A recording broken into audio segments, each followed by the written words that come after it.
आज पहली बार जिंदगी में आम्रपाली के साथ ऐसा हो रहा था कि आज उसके पास आराम के सारे तरीके थे, फिर भी उसे पूरी रात नींद नहीं आई थी। लेकिन अब मुझे इस बात को अपना भाग्य मानकर स्वीकार कर लेना ही चाहिए। अगर ये मेरे बाबा की जिंदगी का सवाल है, पहले ही मैं उनकी बात ना मानकर उनका अनादर कर चुकी हूँ। अब मैं उनकी जान जोखिम में नहीं डाल सकती हूँ। अभी भी वो यही सोच रही थी कि एक दासी ने आकर उसके दरवाजे पर दस्तक दी और कहा, क्या आप जाग चुकी हैं? हाँ, मैं अभी आई। ये कहकर आम्रपाली दरवाजे की तरफ गई। दरवाजे पे खड़ी दासी ने दरवाजा खोलते ही उससे कहा, आपको महाराज ने अभी इस समय अपने कक्ष में बुलाया है। ठीक है, आप चलिए, हम अभी आते हैं। आम्रपाली ने ये कहकर उस दासी को वापस भेज दिया। कुछ देर में आम्रपाली तैयार होकर राजा के कक्ष में पहुंच गई और वहां पहुंचते ही उसने कहा, जी महाराज, आपने हमें यहाँ बुलाया। अब आम्रपाली के मन में राजा को लेकर उतना डर नहीं था जितना उसे पहले लगता था। शायद ये कल रात की वजह से था, क्योंकि राजा के बारे में उसकी सोच अब थोड़ी बदलने लगी थी। हाँ, हमें आपसे कुछ पूछना था, राजा ने जवाब दिया।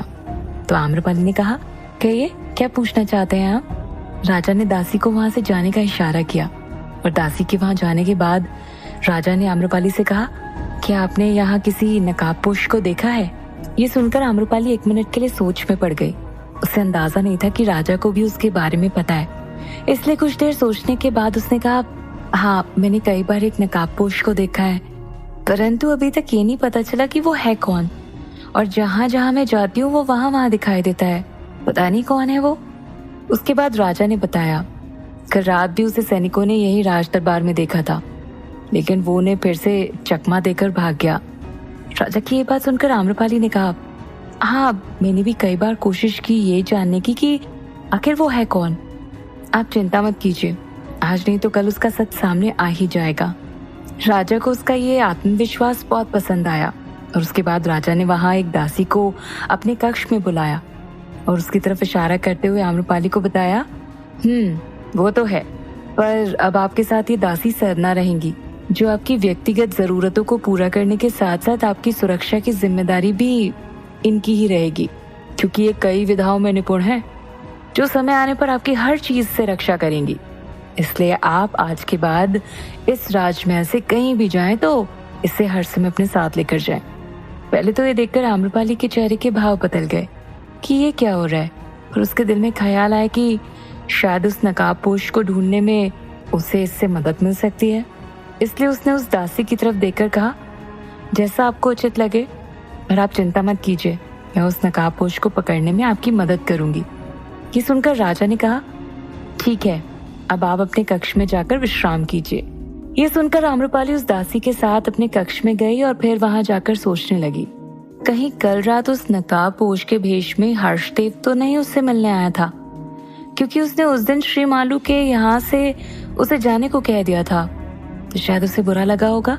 बुरा तो लगेगा ही ना, आज तक वो मेरे साथ हर पल साय की तरह रहा है और मेरे हर कदम पर उसने मेरी मदद की है, एक सच्चे साथी की तरह, और मैंने उसे इस तरह मेरे साथ आने के लिए मना कर दिया, परंतु मैं और कर भी क्या सकती थी। मेरे एक गलत फैसले की वजह से पहले ही मैंने अपनों को बहुत तकलीफ दी है, और अब हर्षदेव को भी कुछ हो गया तो मैं ये नहीं सह पाऊंगी। खैर, अगली बार जब उससे मिलूंगी तो उसे समझा दूंगी। उसे ऐसे खोए हुए देखकर दासी सरना ने कहा, क्या बात है, आप किस सोच में पड़ गई? कहीं आपको मेरे यहाँ आने से कोई दिक्कत तो नहीं? तो आम्रपाली ने कहा, नहीं नहीं, ऐसी कोई बात नहीं है, मैं तो कुछ और ही सोच रही थी। आप मेरी तरफ से निश्चिंत रहिए, आप मुझ पर भरोसा कर सकती हैं, मैं हमेशा आपकी रक्षा करूंगी, इसलिए आपको मेरे होते हुए किसी बात से डरने की कोई जरूरत नहीं है। मैं उस नकाबपोश को ढूंढने में आपकी पूरी मदद करूंगी। ठीक है, मैं नहा धोकर तैयार हो जाती हूँ। ये कहकर वो जैसे ही स्नान घर की तरफ बढ़ने लगी तो इतने में एक दासी ने दरवाजे पर आके कहा, आपको महारानी ने मिलने के लिए अपने कक्ष में बुलाया है। क्या? ये सुनकर आम्रपाली एक पल के लिए सोच में पड़ गई कि अब रानी उससे क्यों मिलना चाहती हैं। अभी वो ये सोच ही रही थी कि सरना ने आगे आकर कहा, ठीक है, उनसे कहिएगा कि आम्रपाली जी अभी कुछ देर में वहां आ रही हैं। ये कहकर सरना ने उस दासी को वहां से भेज दिया और फिर आम्रपाली के चेहरे पर ये अजीब सा भाव देखते हुए उसने कहा, आप चिंता मत कीजिए, ये यहाँ की रीत है, नई नगर वधू जो भी बनती है, रानी उनसे दूसरे दिन जरूर मिलती हैं। आम्रपाली ने ये सुनकर एकदम से सरना की तरफ देखकर कहा, अच्छा तो ये बात है, तुम्हें कैसे पता? मुझे यहाँ के सारे रीति रिवाज के बारे में सब कुछ पता है, इसलिए आप चिंता मत कीजिए। महारानी साहिबा ने आपको यूं ही मिलने के लिए बुलाया होगा। ये सुनकर आम्रपाली ने कहा, ठीक है, हम अभी तैयार होकर आते हैं, फिर रानी साहिबा से मिलने जाते हैं। तो सरना ने कहा, हाँ हाँ आप आ जाइए, फिर हम आपके साथ चलते हैं। ये सुनकर आम्रपाली ने कहा, वो क्यों? हम चले जाएंगे महारानी जी के कक्ष में, आपको हमारे साथ आने की क्या जरूरत है? उसका ये सवाल सुनकर सरना ने कहा, ऐसी कोई बात नहीं है, अब से हम आपके साथ हर पल साई की तरह रहेंगे। आम्रपाली ने उसकी तरफ देखकर कहा, ठीक है, वो हम तो इसलिए कह रहे थे क्योंकि हमें ऐसी बातों की आदत नहीं है ना, इसलिए। परंतु उसे उसकी बातें सुनकर थोड़ा अच्छा भी लग रहा था, क्योंकि वो उसके साथ रहने वाली थी जहाँ वो अपने आप को थोड़ा अकेला महसूस कर रही थी। चलो, अब उसके पास कोई तो होगा जो हर पल उसके साथ रहेगा। उसे नहीं पता था कि महल के ऐशो आराम पाने के बदले उसे इतनी बड़ी कीमत चुकानी होगी, इसलिए उसे राजमहल के ऐशो आराम एक पल के लिए भी नहीं भा रहे थे। लेकिन ये अब उसकी किस्मत है, जिसे उसे अब खुशी खुशी अपनाना ही होगा। ये सोचकर वो तैयार होने लगी।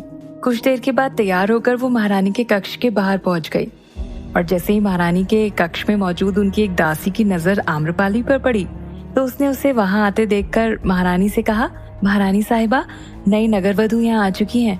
ये सुनकर महारानी ने उसे अंदर लाने का आदेश देते हुए कहा, जाओ उसे मेरे पास ले आओ, हम भी तो देखें ऐसी कौन सी नगरवधु है जिसने इतनी उत्सुकता से खुद नगरवधु बनने का ऐलान किया था, और जिसकी खूबसूरती के चर्चे पूरी वैशाली में हो रहे हैं। जैसे ही आम्रपाली को दासी अंदर लेकर आई तो महारानी के सामने आते ही आम्रपाली ने कहा, जय हो महारानी साहिबा, आपने हमें बुलाया।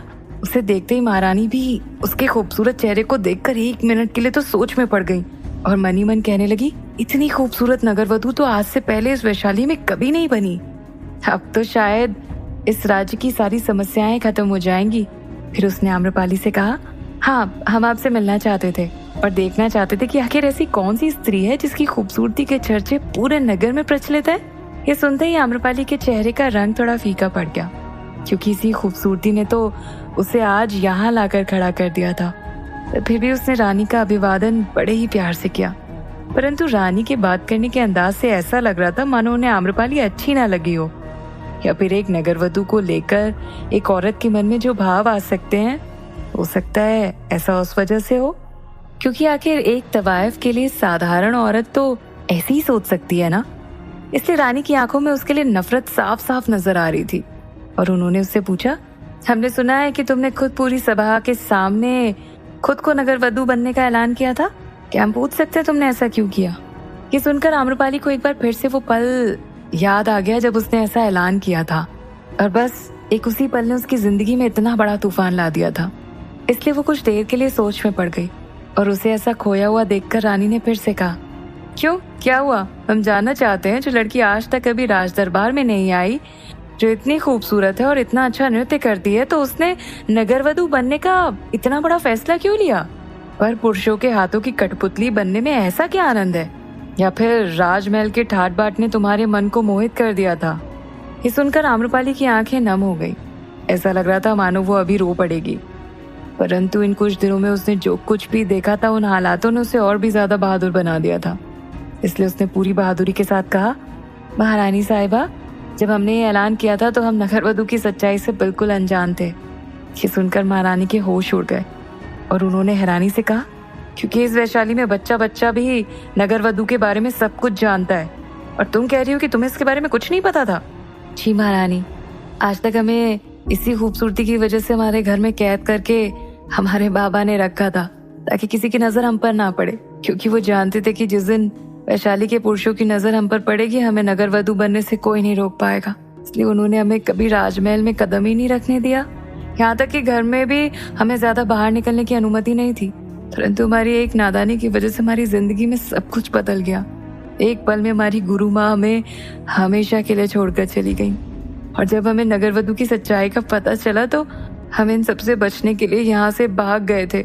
लेकिन उसकी वजह से हमारे बाबा की जान खतरे में पड़ गई और वैशाली की स्थिति खराब हो गई। ये सब देखकर हमें मजबूर होकर अंत में यहाँ लौटना ही पड़ा, क्योंकि गुरु माँ को खोने के बाद हम हमारे बाबा को नहीं खोना चाहते थे। और उसके अलावा हमारा खास मित्र जिससे हम बचपन से इतना प्रेम करते हैं, उसकी जान को भी खतरा था। इसलिए हमने ये फैसला किया। इसके अलावा हमारे पास और कोई रास्ता ही नहीं था। ये कहते कहते आम्रपाली का चेहरा एकदम उदास हो गया। उसकी बातें सुनकर और उसके इस उदास चेहरे को देखकर उसके पास खड़ी दासी सरना को भी बहुत बुरा लगा। अब उसे पता चला कि ना चाहते हुए भी आम्रपाली को इस गद्दी पर बैठना पड़ा। इसलिए उसके मन में आम्रपाली के लिए धीरे धीरे प्रेम के भाव आने लगे थे। महारानी ने उसके उदास चेहरे को देखा तो उन्होंने उसकी तकलीफ को समझा कि उसने जो भी कुछ किया वो अनजाने में उसने कर दिया। और ये सब सुनने के बाद रानी के मन में उसे लेकर जो विचार थे वो भी बदल चुके थे। अब उन्हें उस पर दया आ रही थी, परंतु वो भी इसमें कुछ नहीं कर सकती थी। इसलिए उन्होंने आम्रपाली के कंधे पर हाथ रखकर कहा, कोई बात नहीं आम्रपाली, हम स्त्री होने के नाते आपकी तकलीफ समझ सकते हैं, परंतु किसी न किसी लड़की को तो इस गद्दी पर बैठना ही पड़ता, और ये तो वैशाली की सुख शांति के लिए आवश्यक भी है। तुम चिंता मत करो और इसे अपना भाग्य समझकर अपना ही लो।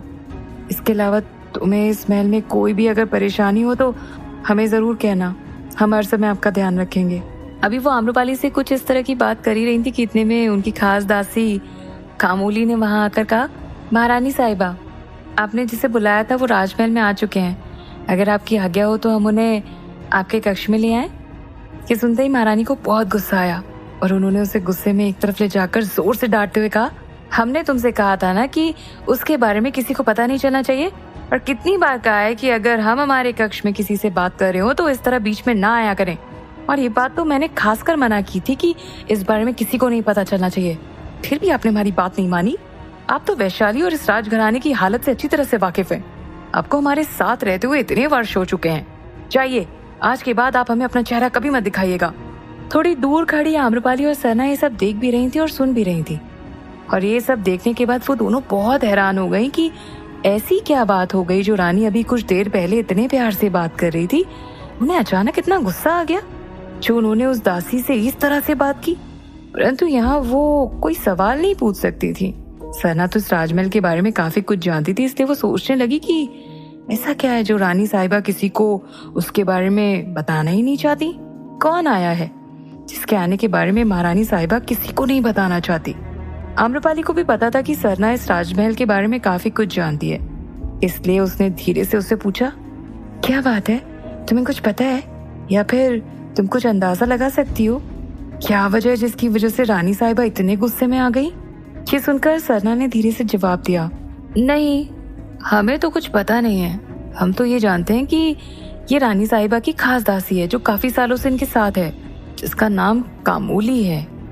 जाने क्या बात है जो महारानी इस पर इतना गुस्सा हो गई। ये सब सुनकर तो आम्रपाली और भी ज्यादा सोच में पड़ गई कि ऐसा क्या हो सकता है जो महारानी साहिबा अपनी इतनी खास दासी के ऊपर चिल्लाने पर मजबूर हो गई। आखिर क्या वजह थी कि महारानी ने अपनी खास दासी के ऊपर इतना चिल्लाया, और कौन है जिसके बारे में वो किसी को नहीं बताना चाहती, और क्या बात है जिसे वो सबसे छुपाना चाहती हैं। ये जानने के लिए हमारे साथ सुनते रहिए आम्रपाली की कहानी। आम्रपाली।